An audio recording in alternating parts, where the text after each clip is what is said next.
एक normal person के लिए हेल्दी डाइट क्या हो सकती है और वो कितनी इम्पोर्टेंट है? एक नॉर्मल पर्सन के लिए हेल्दी डाइट ये है कि आप अगर 3 टाइम खाना खा रहे हो तो जो अपनी प्लेट लगाओ। मैं ये पूछना चाहूँगा कि लोग मोटे होते क्यों हैं? मोटे ऐसी होते क्यों हैं? क्या डाइट खाते हैं वो जो मोटे हो जाते हैं? कार्ब रिच ज्यादा रहा है कि चावल ज्यादा है, रोटी ज्यादा है, दाल या पनीर या सब्जियों पे इतना ध्यान दिया नहीं गया और सब्जियों में प्रोटीन है नहीं। वेट लॉस करने के लिए क्या डाइट होनी चाहिए? वेट लॉस करने का बहुत आसान तरीका है कि जितना हम शरीर में डाल रहे हैं उससे ज्यादा हमें निकालना है। तो अगर आप 1500 कैलोरीज का खाना एक पूरे दिन में खा रहे हो और हमारा शरीर गेन करना है तो हमें हर 2 घंटे में कुछ खाना है जिसमें प्रोटीन की मात्रा ज्यादा हो। अगर तो हमने वेट लॉस करना है तो हम आपके शरीर का 0.9 ग्राम्स प्रोटीन लेते हैं। मैं आपको एक वेट गेन का बड़ा अच्छा नुस्खा बताती हूँ। अगर आपको वेट गेन करना है तो 100 ग्राम बादाम, 100 ग्राम काजू, 100 ग्राम मखाने। चेहरा एकदम ग्लो करने लग जाए, चमकने लग जाए, तो बताइए प्लीज हमारे दर्शकों को। आप 15 दिन करना और फिर मुझे बताना। 15 दिन में ही आपका स्किन के ऊपर एक अलग ग्लो आ जाएगा।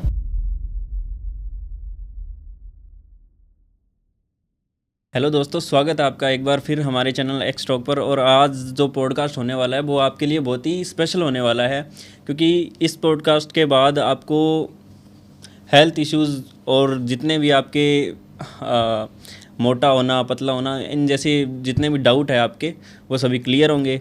और रीमा दुग्गल मैम जिनके साथ आज हम पॉडकास्ट करेंगे वो आपको बताएंगे सभी प्रकार की डाइट, जैसे कि आपके बाल झड़ना, आपके स्किन पर ग्लो कैसे आएगा, ऐसी डाइट आपको बताई जाएंगी। तो लास्ट तक बने रहना। और मैम कुछ अपने बारे में बताइए आप। थैंक यू मुझे बुलाने के लिए। मैं रीमा दुग्गल हूँ। As a profession I am a nutritionist और मैंने 1 साल काम किया, अभी कहीं पर जॉब करी है जहाँ पर मैंने जैसे थायराइड पेशेंट्स हैं उन सबको मैंने हैंडल करा है और कोशिश करी है उनको हेल्प करने में। तो मैम आपने डाइटिशियन बनने का फैसला क्यों लिया? क्या पर्पस था आपका कि मैं डाइटिशियन बनूं? एक्चुअली मैंने बहुत सारे डाइटिशियंस ज्वाइन करे थे। कभी 10 किलो कम किया, फिर 15 किलो वापस आ जाता था। अच्छा। फिर कम किया, फिर ज़्यादा हो जाता था। एक पॉइंट आया जब मेरी खुद की तबीयत बहुत ख़राब हो गई। मैंने कीटो किया और मेरा यूरिक एसिड 10 हो गया और मेरी किडनीज इतनी ख़राब हो गई थी कि मेरे लिए पेट में दर्द रहना, गैस्ट्रिक ब्लोटिंग रहता था। फिर मैंने सोचा अब मैं खुद पढ़ूंगी और देखते हैं। और जब मैंने फिर पढ़ाई शुरू करी, इसके बारे में जानना शुरू करा, देखा, तो रियलाइज़ हुआ कि मैं कितने लोगों को हेल्प कर सकती हूँ। और जो मेरे जैसे हैं, जो वेट कम करते हैं और ज़्यादा करते हैं, ये बिल्कुल गलत तरीका है, ऐसे नहीं करना चाहिए। तो उस तरीके से मेरी जर्नी स्टार्ट हुई और जितना मैं इसमें पढ़ती जा रही हूँ, अब मैंने अपना MSc स्टार्ट कर दिया है, फिर मेरा आगे PhD स्टार्ट हो जाएगा। तो ये भी ज्ञान का एक सागर है, जितना न्यूट्रिशन के बारे में जानो उतना कम है। तो इसलिए मैंने शुरू किया था ये। तो जो डाइट है ना, उसमें सबसे पहले हम पानी को रखते हैं। तो पानी किस टाइप से यूज़ करना चाहिए, कितना कितना लेना चाहिए? मतलब कि कई कहते हैं कि 2 से 4 लीटर, कई कहते हैं कि 5 से 6 लीटर भी पीना चाहिए, लेकिन कभी कभी कहते हैं कि पानी बॉडी में ज़्यादा हो जाता है तो वो नुकसान करता है।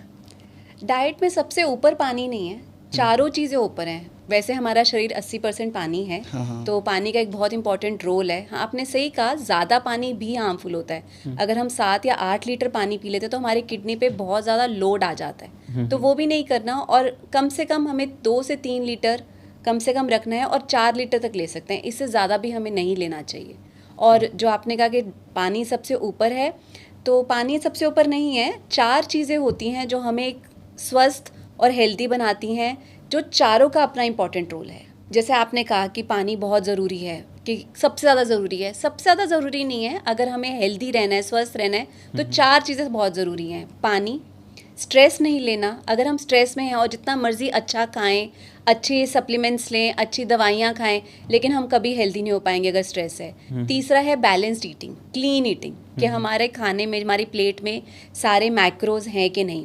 और चौथा जो सबसे इम्पॉर्टेंट है, इक्वली इम्पॉर्टेंट है, नॉट सबसे इम्पॉर्टेंट, वो है मूवमेंट, एक्सरसाइज। तो हर चारों चीज़ों का अपना रोल है। पानी का एक बहुत बड़ा महत्व है, ये बिल्कुल सच है। अच्छा। तो मैम एक नॉर्मल पर्सन के लिए हेल्दी डाइट क्या हो सकती है और वो कितनी इम्पोर्टेंट है? एक नॉर्मल पर्सन के लिए हेल्दी डाइट ये है कि आप अगर 3 टाइम खाना खा रहे हो तो जो अपनी प्लेट लगाओ, आपको देखना है मेरी प्लेट में 4 चीज़ें होनी चाहिए। उसको 4 हिस्सों में बांट दो। पहला हिस्सा प्रोटीन, जो सबसे ज़रूरी है। अगर आप वेजिटेरियन हो तो प्रोटीन आपको मिलेगा पनीर से, आपको मिलेगा स्प्राउट से, सोया से, दालों से, काले चने, सफ़ेद चने। अगर आप नॉन वेजिटेरियन हो तो इसमें आप अंडा, चिकन, फ़िश, मटन ऐड कर सकते हो। ये बहुत ज़रूरी है हमारे शरीर के लिए। हमारे शरीर की रिपेयर, वेयर एंड टेयर, हर चीज़ हमारे शरीर को जो बनाता है वो प्रोटीन बनाता है। दूसरा हिस्सा है कार्ब्स। कार्ब्स भी ज़रूरी है। कई लोग कहते हैं कि छोड़ दो, रोटी चावल छोड़ दो अगर आपको पतला होना है। नहीं, रोटी चावल भले ही एनर्जी देते हैं लेकिन उसका भी एक बहुत इंपॉर्टेंट रोल होता है हमारी प्लेट में। तो दूसरा हिस्सा हमारे कार्ब्स होंगे। तीसरा हिस्सा होता है सलाद। सलाद कैलोरीज तो नहीं होती लेकिन हमारा पेट भर देता है। वो एक डमी की तरह एक्ट करता है जो हमारे खाने के डाइजेस्ट को स्लो करता है, जिससे हमारा शुगर स्पाइक नहीं होता। और चौथा हिस्सा है दही।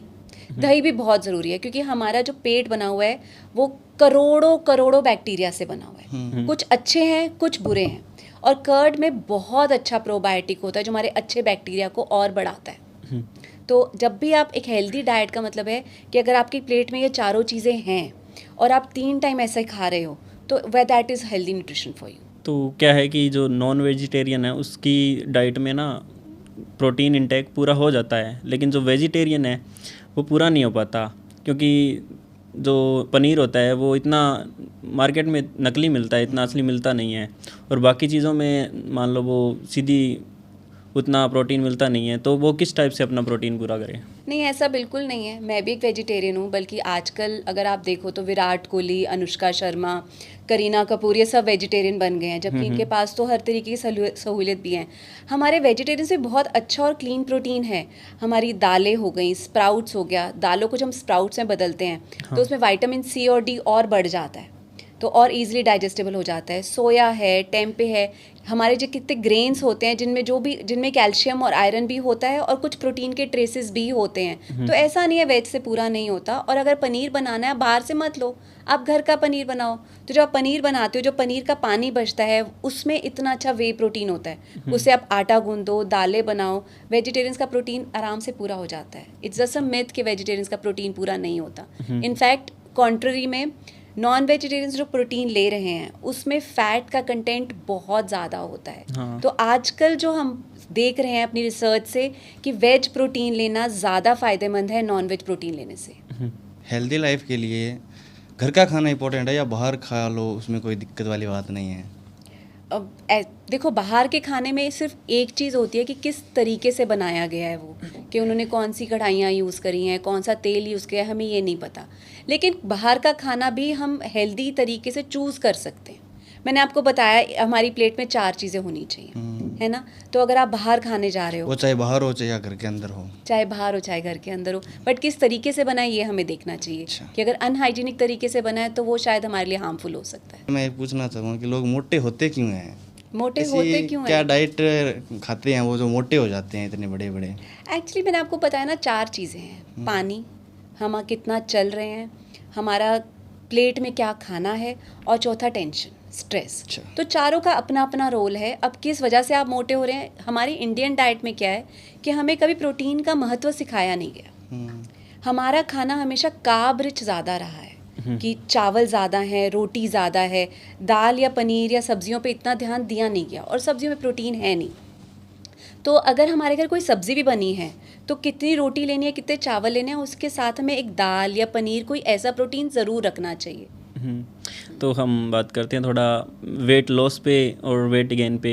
तो वेट लॉस करने के लिए क्या डाइट होनी चाहिए और कितने दिनों में वो अपना वेट लॉस कर सकता है, और कैसे बरकरार रख सकता है? वो वेट लॉस कर तो लेते हैं लेकिन वो बरकरार नहीं रख पाते, वापस बढ़ जाता है क्योंकि जंक फूड वगैरह वापस चलता रहता है। अच्छा, वेट लॉस करने का बहुत आसान तरीका है कि जितना हम शरीर में डाल रहे हैं उससे ज़्यादा हमें निकालना है। तो अगर आप 1500 कैलोरीज़ का खाना एक पूरे दिन में खा रहे हो, और हमारा शरीर के जो अंग हैं जो वो काम करते हैं, तो 50 से 70% जो हमारा खाना है वही पचा देते हैं ऑर्गन की वर्किंग में। उसके अलावा अगर हम यूज़ कर सकते हैं तो एक्सरसाइज से, अगर हमने एक दिन में 500-600 कैलोरीज एक्सरसाइज से ख़त्म कर दी हैं, और हमने 1400-1500 कैलोरीज एक दिन में यूज़ किया है, और हम 1500 कैलोरीज खाना खाएंगे, तो हम वेट मेंटेन करेंगे। जैसे आपने कहा कैसे उसको मेंटेन कर सकते हैं। अगर हमें कम करना है तो अगर हम 1300 कैलोरी लेंगे और 1500 हम खर्च रहे हैं, तो हर दिन 200 कैलोरीज हमारी कम ले रहे हैं हम, तो वो शरीर हमारे बचे जो जमा हुआ फैट है, चर्बी है,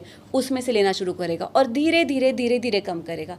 यही सही तरीका है। और बहुत सारे फैट्स होते हैं जिसे हम बड़ी जल्दी कम कर सकते हैं, बट वो करने नहीं चाहिए, वो हमारे शरीर को इवेंचुअली हार्म ही करते हैं, कुछ हेल्प नहीं कर सकते। हाँ, और वेट गेन अगर करना हो तो कौन सी डाइट अपनाएंगे? क्योंकि वेट गेन करते वक्त जैसे जिम जाते हैं तो उसमें मसल गेनर जो होता है वो सजेस्ट करते हैं, और वो सेहत के लिए अच्छा नहीं माना जाता। नहीं, वेट गेन और वेट लॉस में बहुत सेम पैटर्न चलता है, क्योंकि हमने बैलेंस न्यूट्रिशन लेना है। अगर हमें वेट गेन करना है तो हमें हर 2 घंटे में कुछ खाना है जिसमें प्रोटीन की मात्रा ज़्यादा हो। अगर तो हमने वेट लॉस करना है तो हम आपके शरीर का 0.9 ग्राम्स प्रोटीन लेते हैं। अगर आप 70 किलो के हो तो हम 65 ग्राम प्रोटीन पूरे दिन में लेंगे टू मेंटेन एंड लूज। और अगर हमें वेट गेन करना है तो हम 150 ग्राम प्रोटीन लेंगे। तो उसके लिए हमें प्रोटीन पाउडर लेने की ज़रूरत नहीं है। हमें उसमें क्या करना है, अगर वेट लॉस को हम 75 ग्राम दाल दे रहे हैं तो वेट गेन के लिए हम 125 ग्राम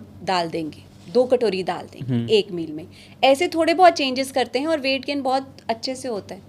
काफ़ी लोग मेरे साथ जुड़े हुए हैं जो बहुत अच्छे से वेट गेन कर रहे हैं और कोई प्रोटीन पाउडर नहीं ले रहे या कोई सप्लीमेंट्स नहीं लेते हैं, हो जाता है। अच्छा, नेचुरली हो जाता है? नेचुरली, हमारी जो नॉर्मल खाने से। तो ऐसा कोई एक आध और आपके पास कोई डाइट वगैरह हो वेट गेन के लिए? मैं आपको एक वेट गेन का बड़ा अच्छा नुस्खा बताती हूँ। अगर आपको वेट गेन करना है तो 100 ग्राम बादाम, 100 ग्राम काजू, 100 ग्राम मखाने, pumpkin seeds, flax seed, sesame seeds, इन सब का एक पाउडर बना के रखो और ये हमारा नेचुरल प्रोटीन पाउडर बन जाएगा। और सुबह और शाम को 1 गिलास दूध में 2 से 3 चम्मच ये हमने मिक्सचर मिलाना है और इसमें हमने मिलानी है चीनी वाली मिश्री, और इसको हमने दिन में 2 टाइम पीना है और आपका एक ही महीने में 5 किलो आराम से बढ़ जाएगा। 1 महीने में? 1 महीने में। अच्छा, तो फिर हमें भी स्टार्ट करना होगा। बिल्कुल करो। और ये जो मैन और वुमेन के लिए अलग अलग डाइट्स होती है? हाँ। नहीं, बैलेंस न्यूट्रिशन सेम है। आपकी जो एक प्लेट दिख रही है उसमें जो चारों प्रोटीन्स का फाइबर फैट है, मैन और वुमेन के लिए सेम है, उसमें कोई फ़र्क नहीं है। फ़र्क आता है क्वांटिटी में। जो लड़कों का मेटाबॉलिज्म होता है वो कंपैरेटिव टू गर्ल्स थोड़ा ज़्यादा होता है, उनका खाना जल्दी डाइजेस्ट भी होता है, तो उनको थोड़ी सी क्वांटिटी ज़्यादा चाहिए as compare to women. Basically हम वेट से देखते हैं कि अगर 70 किलो की एक लड़की है और 70 किलो का एक लड़का है तो हम उनको सेम देंगे, थोड़ा सा क्वांटिटी हम मेन का ज़्यादा रखेंगे, बट बेसिकली वेट देखते हैं कि क्या वेट है लड़का या लड़की का। हाँ, ये सच है कि लड़कों का मेटाबॉलिज्म हाई होता है तो वो थोड़ा सा ज़्यादा खाना पचा सकते हैं। तो मैम, रात को खाना खाने का सही समय कब है? तो खाना खाने का सही तरीके है कि जैसे सूर्योदय हो तब आप अपना खाना शुरू करोगे, और कोशिश करके सूर्यास्त से पहले पहले अपना खाना हमें ख़त्म कर लेना चाहिए, क्योंकि हमारे शरीर की जो अग्नि होती है जो खाना डाइजेस्ट करती है वो सबसे ज़्यादा काम करती है दिन के टाइम पे जब सूरज हमारे सर पे होता है। जैसे जैसे वो नीचे जाता है हमारे पाचन शक्ति धीरे धीरे कम होती रहती है। मतलब रात को जितना लेट करोगे उतना? बिल्कुल। एक रिसर्च हुई थी जिसमें 7 चूहे लिए थे, 2 बैचेस में रखे गए थे। एक को सुबह 7 से रात को 7 बजे तक सेम खाना दिया, एक को रात को 7 से सुबह 7 बजे तक सेम खाना दिया। दोनों का ना वज़न बढ़ा ना कम हुआ, लेकिन एक चीज़ हुई, 6 महीने बाद जो रात को खाना खा रहा था उसको डायबिटीज़ और कोलेस्ट्रॉल हुए उन चूहों को, और दूसरे फिर भी हेल्दी रहे। तो हमें कोशिश ये करनी चाहिए कि सूर्यास्त से पहले पहले अपना खाना ख़त्म कर लेना चाहिए, इससे वज़न भी बड़ी जल्दी गिरता है। तो हम बात कर रहे थे वेट लॉस और वेट गेन पे। तो क्या है कि कुछ लोग जो है डाइट लेते हैं लेकिन फिर भी वो पतले रह जाते हैं। बचपन से ऐसे लगता है कि वो कोई कुपोषण के शिकार हैं। अगर डाइट लेने के बाद भी वो पतले रह रहे हैं, इसका मतलब वो सही जगह से ले नहीं रहे। या तो वो इंटरनेट से ले रहे हैं, वो चैट जीपीटी से ले रहे हैं। उन्हें को किसी प्रोफेशनल के पास जाएं, अंडर गाइडेंस करें, क्योंकि होता है वज़न बढ़ता है। ऐसा नहीं है कि मेहनत करने के बाद भी उसका असर ना आए, असर आता है। आपने इंटरनेट की बात की। इंटरनेट पे इंस्टाग्राम या यूट्यूब पे हम काफ़ी रील्स वगैरह देखते हैं कि ये डाइट ले लो, इतने दिन में वज़न बढ़ जाएगा, तो वो क्या सेफ़ है? सेफ़ है या नहीं सेफ़ है, ये तो एक्चुअली मैंने कल एक रील देखी जिसमें कह रहे थे कि टमाटर का जूस पियो और आपकी डायबिटीज़ जड़ से ख़त्म। लेकिन सिर्फ टमाटर का जूस नहीं है, आपका पूरे दिनचर्या पे डिपेंड करता है कि 24 घंटे में आप क्या कर रहे हो। वो एक रील आपका पूरा दिन नहीं बताता। हमारा जो मैंने आपको 4 जो पिलर्स बताए, पानी, कितना पानी पी रहे हो, जो आप खाना खा रहे हो उसमें चारों आपके macros, protein, carbs, fibre, fat हैं कि नहीं, तीसरा स्ट्रेस नहीं लेना, उसके लिए मेडिटेट करना है, मेडिटेशन से भी बहुत फ़र्क पड़ता है। और चौथा है आप कितनी एक्सरसाइज या मूवमेंट रख रहे हो। अगर आप सब कुछ सही खा रहे हो, पानी सही पी रहे हो, टेंशन नहीं है, लेकिन पूरे दिन बेड पे लेटे हुए हो, चल ही नहीं रहे हो, तो भी आपको रिजल्ट नहीं मिलेगा, असर नहीं आएगा। तो चारों का अपना एक रोल होता है। तो इंस्टाग्राम रील्स की एक रील के एक पॉइंट से असर नहीं आ सकता। जिम जाने वालों के लिए बढ़िया डाइट्स कौन सी है? अगर वो सप्लीमेंट वगैरह ना ले, अगर घर पे ही अच्छी डाइट ले, तो वो कौन सी होगी? अगर कोई जिम जा रहा है तो अब डिपेंड करता है उसका कितना वज़न है और उसके क्या टारगेट्स हैं कि उसको कितना वज़न बढ़ाना है। उस हिसाब से हम उनका प्रोटीन बढ़ाते हैं, कार्ब्स में चेंजेस करते हैं। जैसे अगर किसी को पतला होना है तो हम उनको मिलेट्स देते हैं, और अगर कोई वेट गेन की तरफ है या वज़न बढ़ाने की तरफ है या मसल बनाने की तरफ है तो उनका डिफरेंट कार्ब होता है, पानी का इंटेक अलग होता है। जिनको वज़न बढ़ाना है उनका हम विटामिन सी ज़्यादा कर देते हैं, तो विटामिन सी का भी एक अपना रोल होता है मसल बढ़ाने में। तो बड़ी सारी चीज़ें होती हैं और डिपेंडिंग करता है कि उनका क्या रोल है, क्या उनके टारगेट्स क्या हैं, उस हिसाब से हम उनका प्रोटीन और बाकी सब कुछ बढ़ाते हैं। अच्छा, तो कुछ लोग जो मेरे जैसे होते हैं वो ट्रेवल पे ज़्यादा रहते हैं, अच्छा। जिम जाते हैं तो वो डाइट थोड़ी बहुत फॉलो हो जाती है लेकिन वैसे नहीं होती, तो उनके लिए क्या आप सजेस्ट करोगे डाइट? अच्छा, तो अगर कोई ट्रैवल ज़्यादा करता है तो उसको एक चीज़ देखनी है, जब भी वो खाना खाने बैठ रहा है उसको अपनी प्लेट देखनी है कि उसकी प्लेट में क्या ज़्यादा है, कार्ब ज़्यादा है या प्रोटीन ज़्यादा है, इसका बड़ा ध्यान रखना है। हमेशा प्रोटीन और कार्ब्स की क्वांटिटी बराबर होनी चाहिए। इनफैक्ट आपकी प्लेट का जो सुपर हीरो है वो प्रोटीन रहना चाहिए, इस बात का ध्यान रखो। अगर आप किसी ढाबे पे भी खा रहे हो तो एक पीली दाल, चावल, सलाद और दही मंगा लिया, तो एक कटोरी भरकर आपने दाल खाई, छोटी कटोरी चावल, एक कटोरी दही और सलाद। इस तरीके से ट्रैवलिंग को में भी हम अपना डाइट फॉलो कर सकते हैं या क्लीन ईटिंग कर सकते हैं। आपको बस चॉइसेस अपने सही रखने हैं। अच्छा, तो जो मान लो सुबह से शाम तक जो दिन चलता है अपना, तो सबसे पहले हम जो लेते हैं वो चाय होती है ना? सबसे गलत है, वो सबसे गलत माना जाता सबसे है। गलत सुबह उठते ही नहीं लेनी चाहिए। नहीं लेनी चाहिए, क्योंकि हमारी बॉडी 7 से 8 घंटे सो रही होती है, तो जब उठती है तो हमारी बॉडी कम्प्लीटली एल्कलाइज्ड होती है और जो हमारे बॉडी में टॉक्सिन्स होते हैं। तो सबसे पहला काम हमें ये करना है कि पानी पीना है, और कोशिश करके कोई ऐसा पानी पीना है जो हमें हेल्प करे। जैसे अगर किसी को शुगर है तो दालचीनी आपके शुगर स्पाइक को, सुबह उठते ही डॉन इफेक्ट की वजह से आपका कई बार शुगर बहुत स्पाइक्ड होता है, तो आपको शुगर कंट्रोल है, सुबह उठते ही दालचीनी का पानी खाली पेट या मेथी दाने का। कोशिश करो कि अगर कुछ नहीं तो नींबू पानी 1 चम्मच शहद डाल के एटलीस्ट वो तो लो। सबसे पहले उठते ही हमारे दिमाग को ओमेगा 3 या फैट चाहिए होता है, तो इसलिए कहते हैं सबसे पहले उठते ही अपना नींबू पानी लो और साथ अपने बादाम या अखरोट इससे करो, क्योंकि इनमें बहुत अच्छा ओमेगा 3 होता है, गुड फैट होता है, ताकि हमारे ब्रेन को एनर्जी मिले। और उसके 1 या 1.5 घंटे बाद चाय लो, वो भी किसी खाने की चीज़ के साथ which should be protein rich. खाली पेट चाय नहीं पीनी चाहिए, इसके बहुत बैड इफेक्ट्स हैं। आपने बताया है कि उठते ही पानी पीना चाहिए, तो वो कैसा होना चाहिए? गर्म, कुछ लोग गर्म पानी पीते हैं, कुछ ठंडा पीते हैं, एकदम चिल्ड पीते हैं, तो वो नॉर्मल होना चाहिए या ठंडा पीना चाहिए या गर्म पीना चाहिए? थोड़ा सा हल्का सा गर्म होना चाहिए, नॉर्मल भी चलेगा अगर नॉर्मल टेम्परेचर, लेकिन होना पानी चाहिए। हम चाय या कॉफ़ी से अपने दिन की शुरुआत नहीं कर सकते, तो अगर आप 1 लीटर नॉर्मल पानी भी पी रहे हो तो वो भी चलेगा। तो अगर हम इंडिया की बात करें अभी, तो इंडिया के अंदर डायबिटीज़ और कोलेस्ट्रॉल जो है बहुत ज़्यादा बढ़ रहा है, तो इसको कंट्रोल करने के लिए क्या डाइट सजेस्ट करोगे आप? India actually diabetic capital of the world बन चुका है। सबसे ज़्यादा डायबिटिक के केस हमारे इंडिया में हैं, और आज से 20 साल पहले इंडिया में डायबिटीज़ के बहुत रेयर केस होते थे, क्योंकि जो हमारे बड़े थे, जो हमारे पूर्वज थे, उनके खाने पीने का तरीका बहुत सही था। वो सूर्यास्त तक खाना ख़त्म कर देते थे। हाँ। और जो हमारी प्लेट होती थी उसमें घर का ऑर्गेनिक फूड, जो घर का बना हुआ ही होता था, बाहर का बहुत कम होता था। आजकल हम बाहर के पैकेट वाले फूड इतने ज़्यादा खा रहे हैं, जो हमें आसानी से मिलता है वो हम इतना ज़्यादा खा रहे हैं कि धीरे धीरे हम अपनी नस्ल को बहुत ख़राब कर रहे हैं और टुवर्ड्स डायबिटीज़ और कोलेस्ट्रॉल की तरफ बढ़ते जा रहे हैं। और अगर डायबिटीज़ को कंट्रोल करना है तो उसके बड़े सारे टिप्स एंड ट्रिक्स होते हैं। जैसे दालचीनी एक बहुत अच्छा हर्ब है जो डायबिटीज़ को कट करता है। तो अगर आपको शुगर है और अगर शुगर को ठीक करना है तो उसके 3-4 बड़े इफ़ेक्टिव टिप्स हैं। पहला, खाने में प्रोटीन ज़्यादा रखो, कार्ब्स कम करो। खाने से आधा घंटा पहले अपना दालचीनी का पानी लो। कोई भी दाल, पोहा कुछ भी खा रहे हो तो उसमें नींबू निचोड़ो। नींबू में विटामिन सी इतना अच्छा होता है कि वो आपका शुगर स्पाइक नहीं होने देता। अच्छा। और वॉक करो। खाना खाने के आधे घंटे के बाद आप अजवाइन, जीरा, सौंफ का पानी पियो। इन सब से आपका शुगर कंट्रोल हो सकता है। लेकिन जो आपको करना है वो ये करना है कि एक बैलेंस न्यूट्रिशन फॉलो करो।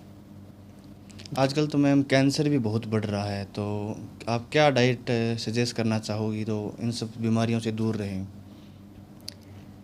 अगर आपको कैंसर से बचना है, मैं आपको 6 रूल्स बताती हूँ। हाँ। कैंसर तो क्या, आपको कोई बीमारी कभी लाइफ में लगेगी ही नहीं। ये 6 रूल्स हैं। MEDSRX, जैसे हम इसे मेड्स SRX कहते हैं। M फॉर मेडिटेशन, जो सबसे ज़रूरी है, हमारा दिमाग। मेडिटेशन से हमारी पूरी बॉडी हील हो सकती है। तो एक चीज़ जो हम सबको करनी चाहिए, मेडिटेट करना चाहिए 10 मिनट के लिए कम से कम, हर किसी को। दूसरा है एक्सरसाइज। जितना बॉडी में मूवमेंट रहेगा, जितना एक्सरसाइज करोगे, उतना आप हेल्दी रहोगे। उसके बाद है D, डाइट, जो मैंने आपको बताया, एक बैलेंस्ड न्यूट्रिशन होना चाहिए। आपको एक बैलेंस्ड न्यूट्रिशन फॉलो करना चाहिए, बहुत बहुत ज़रूरी है। S इज़ फॉर स्लीप, आपको 7 से 8 घंटे की नींद लेनी है, स्लीप लेनी है। और सिर्फ सोना नहीं है कि आप कच्ची नींद में सो रहे हो, 7 से 8 घंटे की डीप स्लीप होनी चाहिए, क्योंकि नींद में हमारी बॉडी का हर अंग अपने आप को खुद रिपेयर कर लेता है। हमारा जो शरीर है बहुत ही ब्यूटीफुली डिज़ाइंड है भगवान की तरफ से कि वो खुद को ही ठीक कर सकता है, बट हम उसे टाइम ही नहीं देते, हम उसको वो तरीका ही नहीं देते। R इज़ फॉर रेस्ट, शरीर को रेस्ट दो। अगर कोई से का काम बहुत दिन भर भागने दौड़ने का है तो इतना मत करो। बॉडी को रेस्ट भी चाहिए रिपेयर के लिए। पूरे हर वक्त भागने का वो नहीं है। अगर आपका 1 घंटे का काम है तो उसमें 10 मिनट आराम से आंखें बंद करके रेस्ट करो। X is for x factor, जितना आप खुश रहोगे। एक्स फैक्टर जो आपको खुशी देता है। अगर आपको दोस्त के साथ बैठना खुशी देता है तो वो करो। अच्छा खाना खुशी देता है तो हफ्ते में 1 दिन अच्छा खाओ, अपने मन का खाओ। अगर आपको टीवी देखना खुशी देता है तो वो दो। जो चीज़ आपके मन को खुशी दे रही है वो एक्स फैक्टर। अगर आपको लगता है मैं अपने दोस्त का जाके बाइक पे 1 घंटा राउंड लगा के आऊँगा और उससे मुझे बड़ी खुशी मिलती है तो वो करो। तो अगर MEDSRX कोई भी अपनाए तो उसको कैंसर तो क्या, कोई बीमारी कभी लग ही नहीं सकती। तो ये जो कैंसर जैसी बीमारियां हैं ना, ये आजकल डिस्पोजल जैसे जो प्लास्टिक जैसे होते हैं उनमें खाना खाने से ज़्यादा लगती है। तो हमारे जो बड़े पूर्वज थे वो बर्तन जो थे, जैसे पीतल हो गया, तांबा हो गया, वो बर्तन यूज़ करते थे। तो क्या और बर्तन मतलब इफ़ेक्ट करते हैं? सिर्फ बर्तन नहीं, हाँ, बट बर्तन आजकल के टाइम में बहुत इंपॉर्टेंट रोल प्ले कर रहे हैं। जो नॉन स्टिक होता है उसके ऊपर एक टेफ्लॉन कोटिंग होती है, तो वो धीरे धीरे जब खाना बनाते हैं उसमें निकलती रहती है, लीच होती रहती है, और वो एक कैंसर का बहुत बड़ा कारण है। इनफैक्ट कोई भी नॉन स्टिक चीज़ें हो गई या एल्यूमिनियम की, इन सब से कैंसर होता है। और प्लास्टिक में जो माइक्रो प्लास्टिक्स होते हैं उससे जो लीच होता है खाने में या पानी में, हाँ, उससे डेफिनेटली कैंसर होता है। और हमारे पूर्वज जो पुराने लोग थे वो एक्चुअली स्टील के बर्तनों में या कॉपर के बर्तनों में पानी पीते थे, तो उसके अपने अलग हेल्थ बेनिफिट्स हैं। हाँ बिल्कुल, हम सबको प्लास्टिक अभी से ही डिस्पोज कर देना चाहिए और कोशिश करनी चाहिए कि अपने जो स्टील के बर्तन जो पहले होता था वैसे ही करना चाहिए। चांदी के गिलास में पानी पीना चाहिए या तांबे के गिलास में, वो हमारी बॉडी को और ठंडा करता है। या जैसे हम पहले करते थे, मिट्टी के घड़े में पानी रखते थे, और मिट्टी में एक्चुअली बहुत सारे मिनरल्स और विटामिन्स होते हैं। तो अगर हम पानी मिट्टी में के घड़े में स्टोर करें तो वो पानी इतना चैनलाइज और एनर्जाइज्ड हो जाता है with all this minerals and vitamins, जो हमें बहुत हेल्प करता है। और उसमें पानी ठंडा भी रहता है, जो नेचुरली ठंडा होता है, फ्रिज के ठंडक से अलग। तो हाँ, डेफिनेटली इससे बहुत फ़र्क पड़ता है।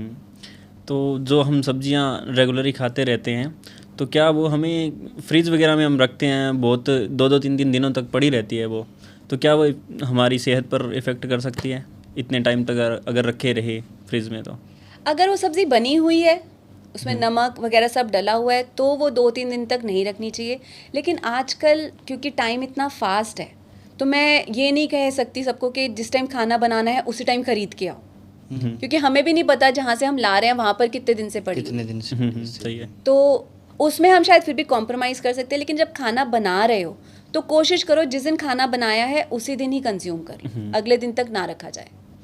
तो सही हेल्थ के लिए फास्टिंग कितना इम्पोर्टेंट हो सकती है? क्योंकि एक टाइम पीरियड होता है कि खाना आप मतलब 12 घंटे में आप मतलब 24 घंटे में कम से कम 12 घंटे तो आप उसे फास्टिंग करना ही करना है आपको।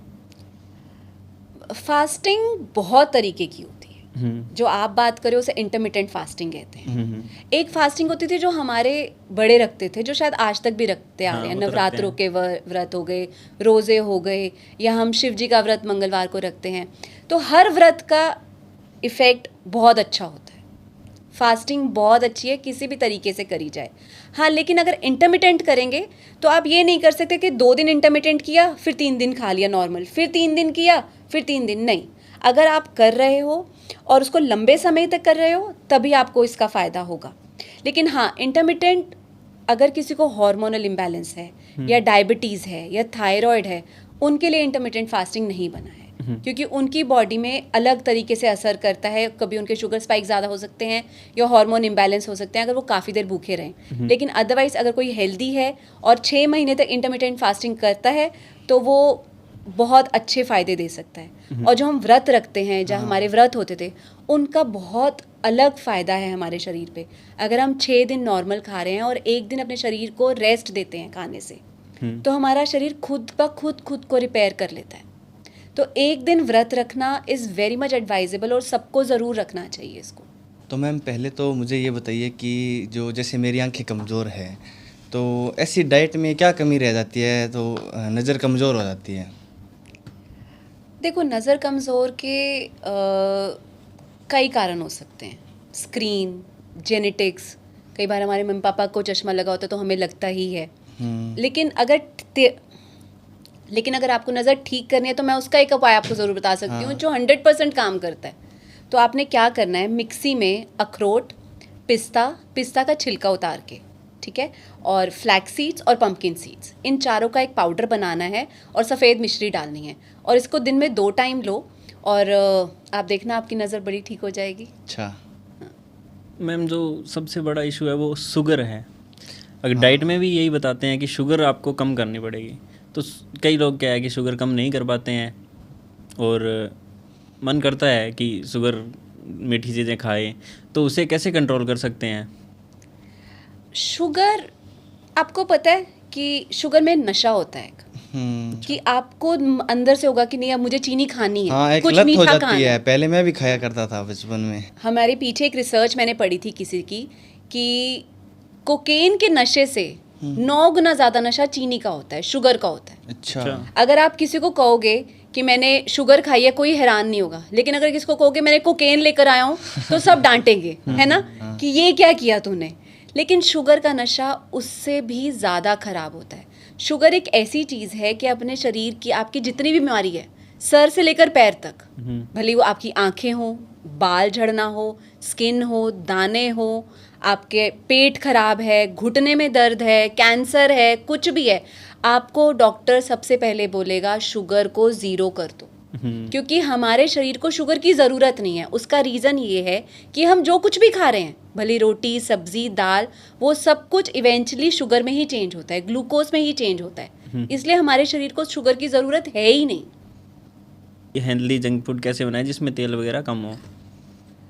तेल जंक नहीं है, अगर रिफाइंड है तो जंक है। अगर देसी घी है तो आपको दिन में 3 चम्मच खाना ही है, मतलब तीनों टाइम, ब्रेकफास्ट, लंच, डिनर, तीनों टाइम में 1-1 चम्मच होना चाहिए। क्योंकि उसमें जो ओमेगा 3 है वो हमारे स्किन के लिए, बालों के लिए, ब्रेन के लिए ज़रूरी है। तेल नहीं है, अगर रिफाइंड है तो तेल जंक है।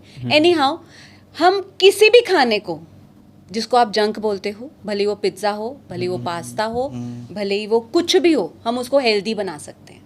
सपोज अगर मैंने अपने बच्चों को पास्ता बड़ा पसंद है, वो कहती है लेकिन ये तो जंक है, मैं अपने बच्चों को दे नहीं सकती, तो उसको हम हेल्दी कैसे करेंगे? पास्ता को, जो रोटी घर में बनाई है उनको सीधे सीधे लंबे उसमें तिरछे उसमें काटो और वो पास्ता का शेप ले लेगा, ठीक है। सॉस बनाने के लिए पनीर और दही को मिक्सी में ग्राइंड करो और एक वाइट सॉस बन जाएगी, वो हमारा प्रोटीन हो गया। रोटी हमारी कार्ब होगी। खूब सारी प्याज, टमाटर, शिमला मिर्च सॉटे किया, वो हमारा फाइबर हो गया। और हमने इन तीनों को मिक्स करके एक पास्ता बना दिया। तो आप कुछ भी जंक को हेल्दी कर सकते हो। अगर मैंने पिज्ज़ा बनाना है तो हम मैदे के बेस की जगह बेसन की रोटी के ऊपर पिज्ज़ा बना दो, तो बेसन से हमें प्रोटीन भी मिल गया और वो बहुत हेल्दी हो गया। तो किसी भी जंक को हेल्दी किया जा सकता है। सिर्फ आपको 4 चीज़ें ध्यान रखनी है कि चारों जो हमारे मैक्रोज हैं, प्रोटीन, कार्ब, फाइबर, फैट, वो उसमें होना चाहिए, बस। ये तो हो गया घर वाले के लिए। अगर बाहर कहीं खाना चाहे तो वो कहाँ तक सही है? बाहर भी आप क्या ले रहे हो उस पर डिपेंड करता है, नहीं वो हेल्दी होता है या फिर खराब होता कहाँ से ले रहे हैं इस पे फ़र्क पड़ता है, किस तरीके से बनाया गया है उससे फ़र्क पड़ता है। क्योंकि कहते हैं ना, जब माँ खाना बनाती है तो उसका प्यार भी उसमें डालती है। ये बिल्कुल सच है कि जब जिस श्रद्धा से हम खाना बना रहे हैं उसकी एनर्जी क्या है उससे भी फ़र्क पड़ता है। तो घर का खाना एनी डे हेल्दी है। बाहर खाना हो तो आप चूज़ करो कि क्या सही तरीके से हम ले सकते हैं। प्रोटीन बेस ज़्यादा लो कि उसमें प्रोटीन अच्छा होना चाहिए, कार्ब्स थोड़े कम लो, कहाँ खा रहे हो कि किस तरीके से बनाया गया है, कहीं वहाँ नॉन स्टिक में तो नहीं बन रहा, बट इतना देखा नहीं जाता है। इतना नहीं देखा जाता क्योंकि हम जो कैफ़े वगैरह हम खाते हैं तो वो हेल्दी नहीं होता है वो। हाँ, कह सकते हैं। तो मैम हम आते हैं अगली डाइट के लिए, वो बहुत ही स्पेशल होने वाली है। अगर ये बताओगे आप ना, तो स्किन के लिए अगर ऐसी कोई डाइट है स्किन के लिए, चेहरा एकदम ग्लो करने लग जाए, चमकने लग जाए, तो बताइए प्लीज़ हमारे दर्शकों को। आप 15 दिन करना और फिर मुझे बताना, ठीक है। 15 दिन में ही आपका स्किन के ऊपर एक अलग ग्लो आ जाएगा। अच्छा। आपने क्या करना है, दोपहर को 12 से 2 के बीच में किसी भी टाइम जब आपको ठीक लगे, एक सेब, बीटरूट, चुकंदर और गाजर, इसका एक जूस बनाना है, ABC जूस, और 15 दिन तक रोज़ लेना है और आपके स्किन में एक अलग ही ग्लो नज़र आएगा आपको। अच्छा, स्किन ग्लो के लिए लेमन भी सिर्फ लेमन नहीं, विटामिन सी, जितने भी चीज़ें जिसमें अच्छे से विटामिन सी होता है, भले वो नींबू हो, संतरा हो, आंवला हो। आंवला एक अमृत है हम सब के लिए।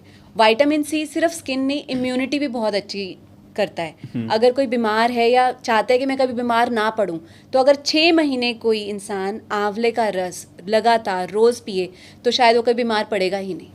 अच्छा, तो हेयर फॉल वगैरह भी होता है और बहुत ही मतलब छोटी उम्र में बाल सफ़ेद हो जाते हैं। हाँ। तो इसके लिए क्या डाइट ली जाए? जो हेयर फॉल है उसको हम पहले तो हमें देखना पड़ेगा हेयर फॉल का रीज़न क्या है। जो मेजरली रीज़न हमें देखने में मिला है अपने नोन लोगों में, क्लाइंट्स में, कि उनके खाने में प्रोटीन ही नहीं होता था, सिर्फ कार्ब बेस्ड था खाना। तो उसकी वजह से उनके हेयर के इतना ब्रिटल हेयर होता था या बहुत ज़्यादा बाल झड़ते थे। जैसे ही हमने उनके खाने में प्रोटीन तीनों टाइम में किया तो हेयर फॉल का बहुत अच्छा रिवर्स नज़र आया है। इनफैक्ट हेयर ग्रोथ भी बड़ी अच्छी नज़र आई है। और आंवला और शिकाकाई और फ्लैक्स सीड्स, इन तीनों से भी बाल बहुत अच्छे होते हैं। अच्छा, ऐसी कोई स्पेशल डाइट जिससे हेयर फॉल हो ना? जिससे हेयर फॉल हो ना, तो आपको बस ये ध्यान रखना है कि तीनों मील्स में आपने प्रोटीन लेना है, जो मैंने आपको बताया, दाल, पनीर, स्प्राउट्स, काले चने, सफ़ेद चने, वो तीनों टाइम होना चाहिए, या अंडे। तो आप एक काम करो, दोपहर को एक छोटा सा ड्रिंक बनाओ जिसमें आप एक आंवला डालोगे, थोड़ा सा अश्वगंधा और थोड़े से फ्लैक्स सीड्स, और इसको मिक्स करके पियो और आपके बाल वापस से उगने शुरू हो जाएंगे। अच्छा, तो मैम अल्कोहल आपके हिसाब से कितना लेना चाहिए, या पीना चाहिए या नहीं पीना चाहिए? अल्कोहल आइडली तो कभी नहीं लेना चाहिए, क्योंकि हमारे लिवर को अगर हम एक दिन में 60 से 90 ml ड्रिंक लेते हैं तो उसको मेटाबोलाइज करने में हफ्ते से 10 दिन लगता है लिवर को। अच्छा। तो और अगर कोई सोशली ड्रिंक कर रहा है तो 15 दिन में एक बार ले सकता है, इससे ज़्यादा नहीं। और सोशली स्मोकिंग या स्मोकिंग तो बिल्कुल भी नहीं करनी चाहिए, नॉट इवन सोशली। हाँ, अच्छा। क्योंकि स्मोकिंग से एक्चुअली कैंसर के केसेस बहुत ज़्यादा बढ़ रहे हैं। और आजकल एक नया ट्रेंड है वेपिंग का। हाँ, वेपिंग आपको थ्रोट कैंसर देगा ही देगा। अच्छा। आज नहीं तो 4 साल बाद, 5 साल बाद, किसी को 3 महीने बाद, लेकिन उससे आपको थ्रोट कैंसर होगा ही होगा। तो वेपिंग आज ही छोड़ दो अगर कोई करता है तो। आपने बताया कि स्मोकिंग से कैंसर होता है, तो मैंने कुछ ऐसे केस भी देखे हैं जो ना तो स्मोकिंग करते हैं ना ड्रिंकिंग करते हैं, कोई भी नशा नहीं करते हैं, वो मतलब कैंसर का शिकार हो गया और उनकी डेथ हो गई है। ऐसा क्या कारण है? अगर आपके दादा दादी या नाना नानी में से किसी को कैंसर था तो 50% चांस है कि आपको भी कैंसर हो सकता है। अच्छा। भले ही आप ड्रिंक करते हैं नहीं करते, भले आप स्मोक करते हैं नहीं करते, 50% रिस्क पे तो आप हो। आजकल जितना पॉल्यूशन है और जैसे आप प्लास्टिक हर जगह यूज़ हो रहा है, तो हर चीज़ उनसे भी लिंक्ड होती है। तो कई रीजंस हैं। वेपिंग, जैसे मैंने आपको बताया, vaping has become a very major issue जिसकी वजह से कैंसर हो रहा है आजकल लोगों में। और कई बार लेकिन कुछ ऐसे टिप्स एंड ट्रिक्स हैं, अगर हम जैसे मैंने आपको MED/SRX बताया, अगर आप इसको फॉलो करो तो भले अगर आपके जीन्स में भी हैं तो भी हो सकता है कि आपको कैंसर सेल्स परेशान ना कर सके। तो एक पूरा जो हमारी दिनचर्या रहती है उसमें इम्पोर्टेंट तो सोना भी है, तो कितना टाइम हमें अपनी नींद को देना चाहिए, सोना चाहिए हमें? नींद सबसे ज़्यादा ज़रूरी है।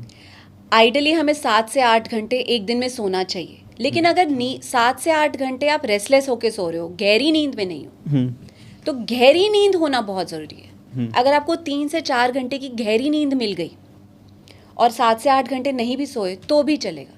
जैसे मोदी जी कहते हैं कि मैं 3 से 4 घंटे सोता हूँ, लेकिन कभी आपने उनको देखा हो तो एनर्जी वाइज वो सबसे ऊपर है और कितना दिन भर काम करते हैं, हमारे देश को कैसे चलाते हैं। तो 3 से 4 घंटे की डीप स्लीप भी बहुत अच्छी है।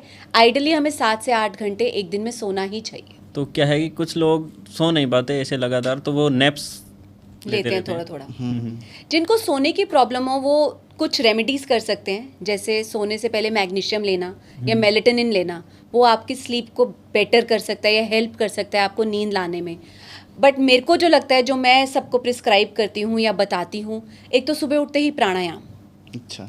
भले ही आप 2 से 3 मिनट की लंबी गहरी सांसें लो, और लंबी गहरी सांसों में भी जब आप सांस अंदर ले रहे हो वो छोटी होनी चाहिए और जो आप बाहर छोड़ रहे हो वो ज़्यादा लंबी होनी चाहिए। तो 3 तक काउंट करके अंदर इनहेल करना है और 6 तक काउंट करके आपको एक्सहेल करना है। प्राणायाम से आपका दिन शुरू होना चाहिए। और दिन में 2 टाइम मेडिटेशन, सिर्फ 10 मिनट का आंखें बंद करके सिमरन जिसे हम कहते हैं, उससे आपकी नींद पे बहुत फ़र्क पड़ता है, आपकी ओवरऑल हेल्थ पे बहुत फ़र्क पड़ता है। तो दिन में 10 मिनट सुबह और 10 मिनट शाम को हर इंसान को अपने शरीर को ज़रूर देने चाहिए मेडिटेशन के थ्रू। तो अगर आपको चाहिए हो तो इसके लिंक्स बहुत सारे होते हैं जो यूट्यूब पे अवेलेबल हैं, मैं आपको बता दूंगी। तो मैम ब्लड टेस्ट कब करवाना चाहिए? ब्लड टेस्ट आजकल के टाइम में हर 6 महीने में कराना चाहिए।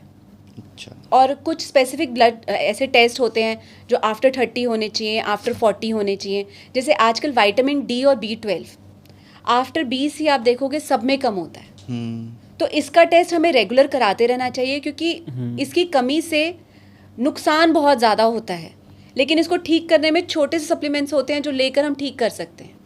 जैसे B12 से आप हेयर लॉस कह रहे थे, अगर आपके शरीर में B12 की कमी है तो आपका बाल झड़ेगा ही झड़ेगा। तो ऐसे बहुत सारे टेस्ट होते हैं जो हमें 20 साल से हर 6 महीने में कराते रहने चाहिए। अच्छा, तो मेंटल हेल्थ को ठीक करने के लिए क्या उपाय किए जाएंगे और कौन सी डाइट होगी? मेंटल हेल्थ के लिए डाइट तो एक ही है, मेडिटेशन, हंसना, दोस्तों के साथ रहना और उनके साथ अच्छा टाइम स्पेंड करना। लेकिन अगर हम बात करें ब्रेन फंक्शनिंग या कंसंट्रेशन की, अगर हमें ब्रेन या मेंटल उस तरीके से बढ़ाना है तो हम उसके लिए एक ड्रिंक बना सकते हैं, जिसको हम घर में ही प्रोटीन पाउडर बना सकते हैं, जिसमें हमारे जितने भी नट्स होते हैं, अखरोट, बादाम, काजू, पिस्ता, मेवे जितने हैं, जैसे pumpkin seeds, flax seeds, sesame seeds, इसका एक पाउडर बना के रख लें और रात को सोने से पहले 1 चम्मच दूध में लेकर सोएं। तो इससे हमारा ब्रेन का जो फंक्शनिंग होता है, जो मेंटल क्लैरिटी या कंसंट्रेशन पावर होता है, वो ज़्यादा बढ़ जाता है।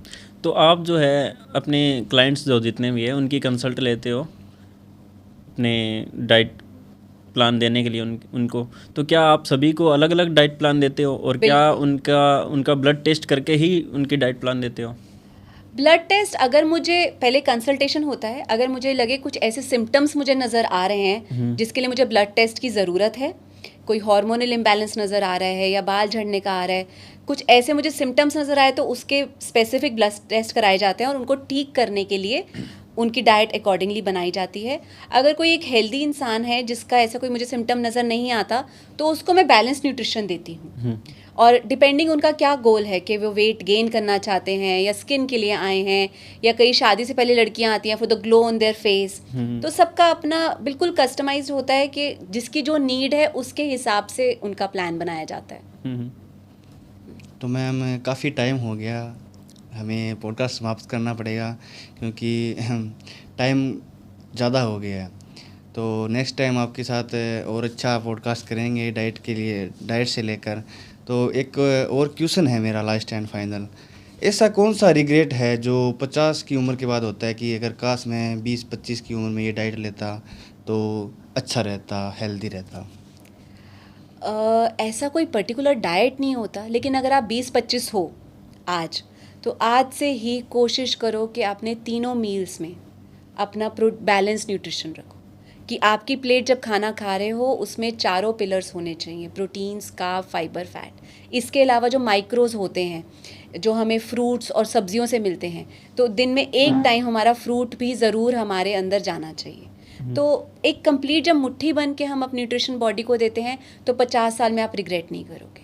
और बहुत सारे छोटे छोटे फैक्टर्स होते हैं जो काम आते हैं, जिसमें 50 में आप बूढ़े नहीं रहोगे, जो मैंने बताया MEDSRX। आप 20 के हो तो भी ये MEDSRX करो। Meditate, exercise, diet, sleep, rest और एक्स फैक्टर। जो अपने दोस्तों से मिलो, अच्छा समय बिताओ, खुश रहो, उनके साथ घूमने जाओ, फिरने जाओ, एक दिन के लिए ही कहीं चले जाओ, वो आपको बहुत खुशी देगा। शायद जब आप 50 के होगे तो शायद कोई बीमार होने नहीं देगा। तो बहुत बहुत धन्यवाद मैम, आपने इतनी धन्यवाद। छोटी छोटी जानकारी दी हमें, इतनी बढ़िया बढ़िया डाइट्स बताई। Thank you. तो बहुत बहुत धन्यवाद आप सभी को भी फाइनल पॉडकास्ट तक बने रहने के लिए। धन्यवाद।